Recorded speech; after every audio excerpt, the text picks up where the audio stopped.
안녕하세요. 말씀과 함께 기도. 오늘은 92일차 요한일서 우리 4장부터 5장까지 우리 마무리하도록 하겠습니다.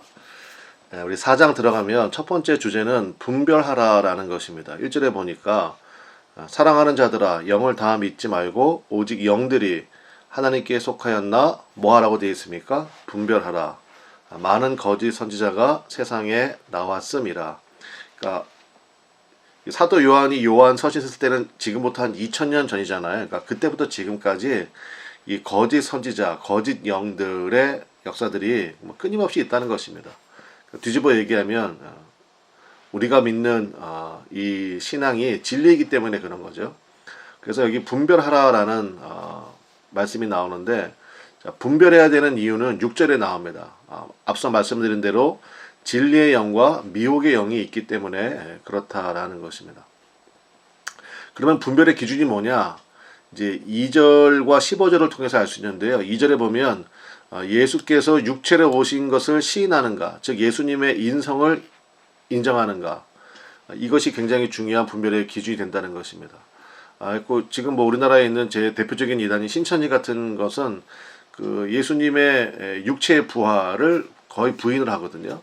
그러니까 예수님께서 육체로 오신 것, 그 다음에 육체로 부활하신 것, 그러니까 예수님의 인성, 그것을 시인하는가를 봐야 되고요. 그 다음에 15절에 보면은 예수를 하나님의 아들이라 시인하는가, 즉 예수님의 신성, 예수님의 하나님 되심을 시인하는가, 이 두 가지를 분별의 기준으로 볼 수 있다라는 것입니다. 그러니까 무엇보다도 여러분 안에 누구한테 들은 거 말고요, 그냥 말씀에 대한 정확한 기준, 여러분이 직접 성경을 보시고 그런 과정이 굉장히 그래서 중요하다라는 것입니다.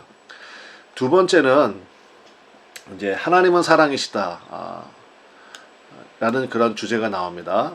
그래서 한 5가지 정도 살펴보겠는데, 첫 번째 7절에 보니까 사랑하는 자들아 우리가 서로 사랑하자. 사랑은 하나님께 속한 것이니 사랑하는 자마다 하나님으로부터 나서 하나님을 알고.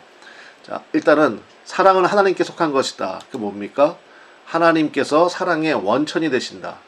그러니까 우리는 사랑할 수 있는 힘이 없어요. 그러니까 우리가 사랑할 수 있다면 하나님이 우리 안에 계시다는 부인할 수 없는 증거라는 것입니다.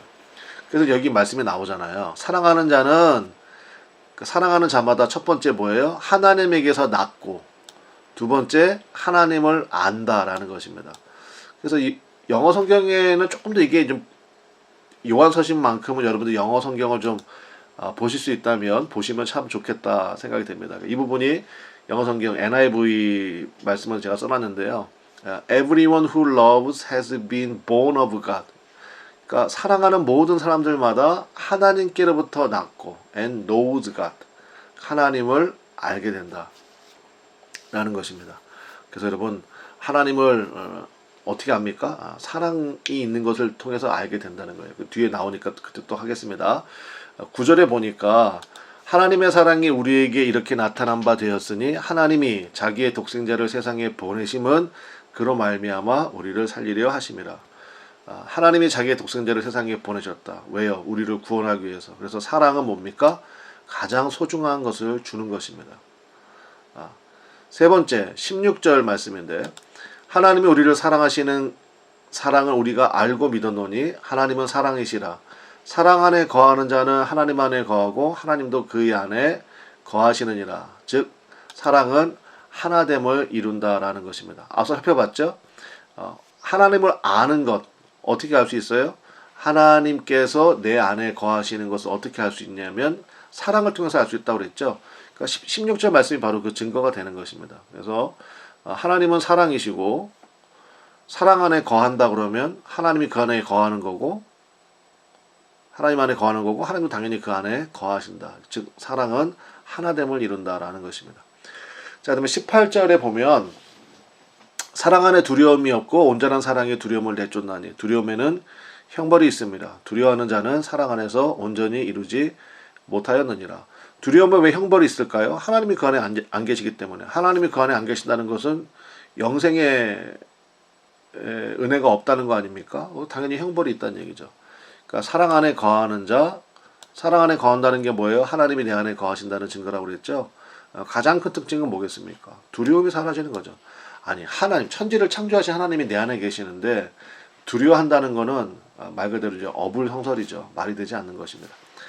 자, 20절 보겠습니다. 누구든지 하나님을 사랑하노라 하고 그 형제를 미워하면 이는 거짓말하는 자니 보는 바 그 형제를 사랑하지 아니하는 자는 보지 못하는 바 하나님을 사랑할 수 없느니라.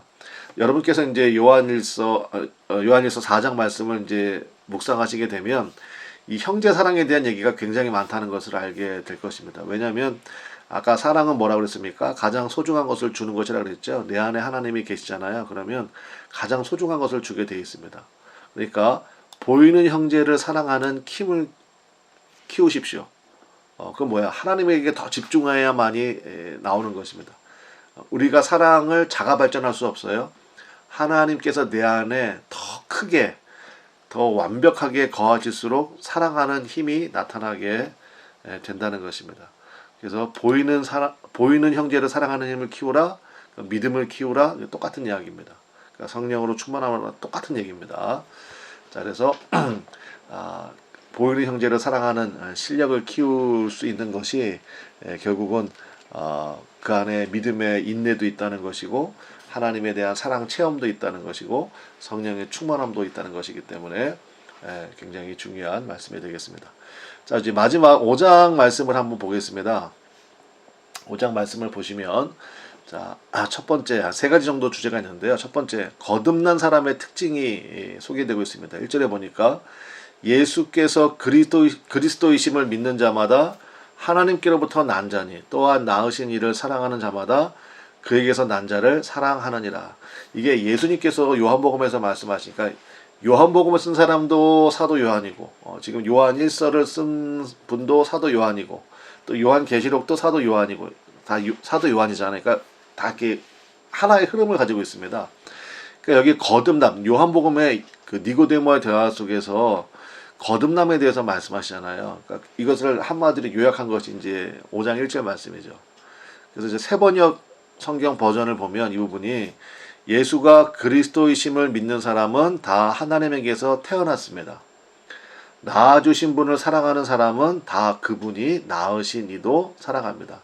여기서 말하는 낳으신 이는 이제 예수님을 얘기하겠죠. 그러니까 예수님께서 나의 구주가 되심을 믿는 사람은 하나님에게서 태어났다. 이게 뭐예요? born again이죠. 다시 거듭나게 되었습니다.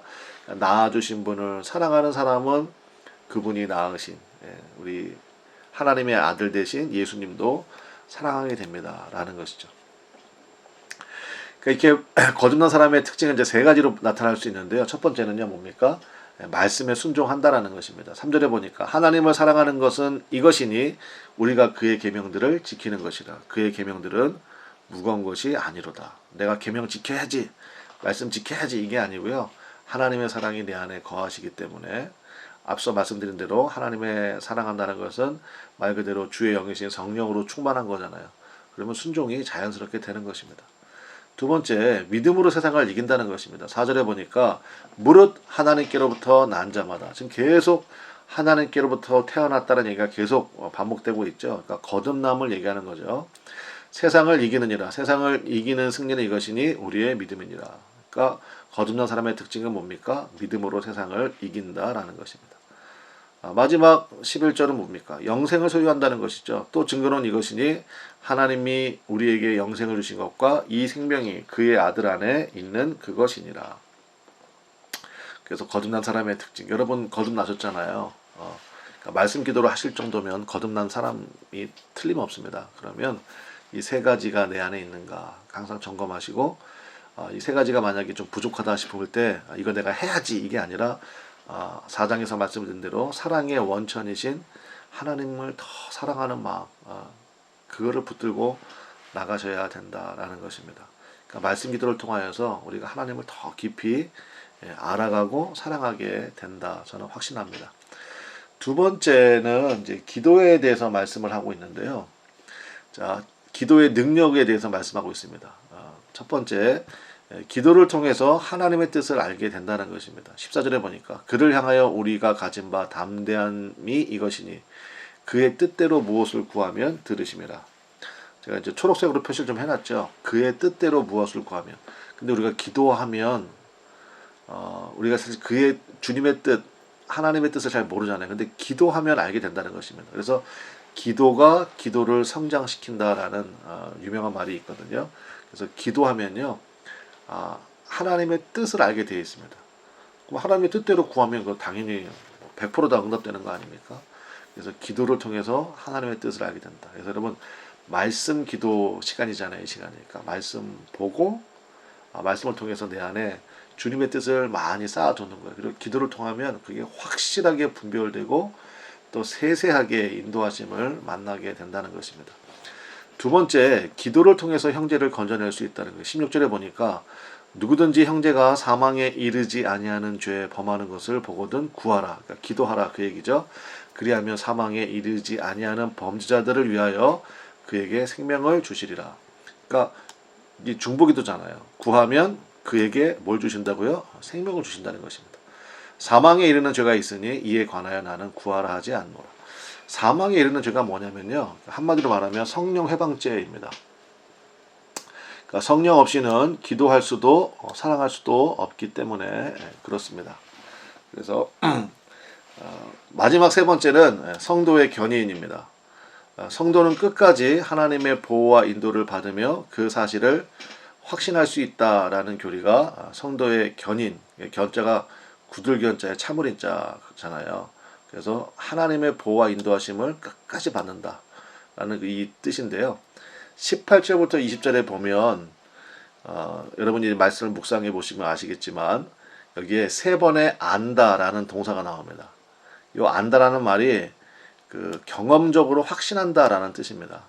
한마디로 얘기하면 우리의 구원이 무효화되지 않는다. 그러니까 이 믿음 가운데서 더 주님만 의지하고 나가라라는 그러한 권면의 말씀이 되겠습니다. 여러분 든든한 믿음 가운데 서시기를 바랍니다. 하나님께서 우리를 절대로 놓지 않으십니다. 그러니까 거기에서 담대함을 가지시고 이 4장과 5장 말씀을 통하여서 무엇보다도 하나님의 사랑이 충만한 그 은혜가 가득하시기를 간절히 축원합니다. 내일 뵙도록 하겠습니다. 감사합니다.